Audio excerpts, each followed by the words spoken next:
An angry mob and a gravy train. I challenge anyone to face down thousands of angry people carrying clubs, bottles and bricks and describe them as unarmed protesters. If a person holds a large stone with the intent of throwing it, they're armed. If a person carries a bottle full of petrol, they're armed. If a crowd corners an individual and attacks him or her, they are dangerous to life. The question of whether they are carrying guns is irrelevant, a point ignored by the BBC, Sky and other media sources when reporting the findings of yet another Bloody Sunday inquiry. £145 million of taxpayers' money over 47 years to obtain the prosecution of one junior rank. One soldier among many who was on the streets facing a baying mob of rioters, not as the media would have it, peaceful, unarmed protesters. So who benefits from this decision to prosecute?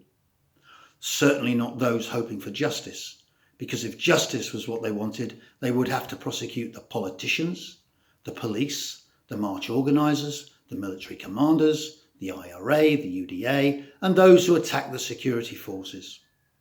They can't do that because almost all of those in the aforementioned list have died in the intervening period. So they're left with one squaddy. So who benefits? Not those who were seeking compensation, because in spite of the attempt to prosecute as many soldiers as possible, there has never been enough evidence to prosecute. So the millions in compensation that might have been expected by the families of the dead has been dramatically reduced.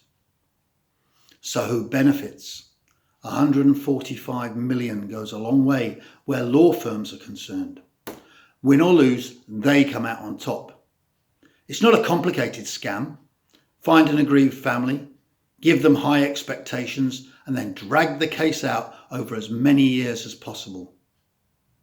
By the end of the Savile inquiry in 2010, 14 lawyers had earned more than £1 million each in fees. In the intervening years, I would imagine the number has doubled.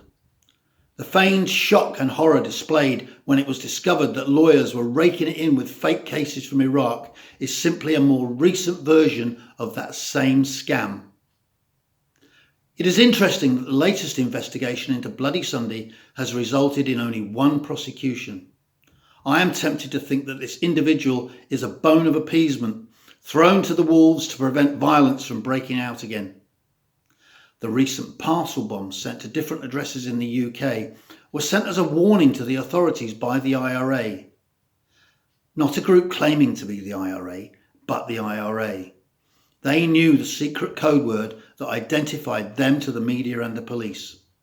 The law is only useful to criminals when it goes their way. When it doesn't, they will return to the bombs and the bullets of yesteryear. There is no guarantee that there will be a guilty verdict at the end of this case.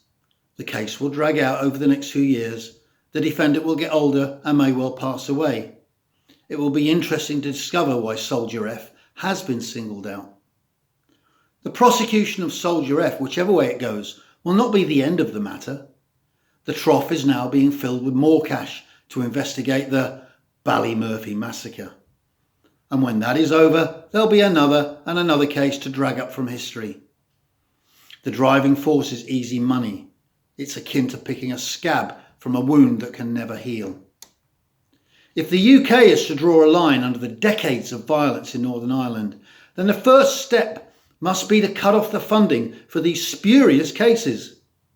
It isn't possible to get justice for those who died in Northern Ireland between 1969 and today, which is why the Good Friday Agreement was accepted and killers were released from prison. It isn't possible to get meaningful convictions, and it isn't possible to become a compensation millionaire, unless, of course, you're a lawyer. I call on the government to cut the funds that feed this gravy train. I call on the media to stop spouting Republican propaganda, and I call on the peoples of Northern Ireland to put the past away. None of us can get our dead friends back. Keep on looking to the future and continue to build a prosperous Northern Ireland where the next generation can have peace.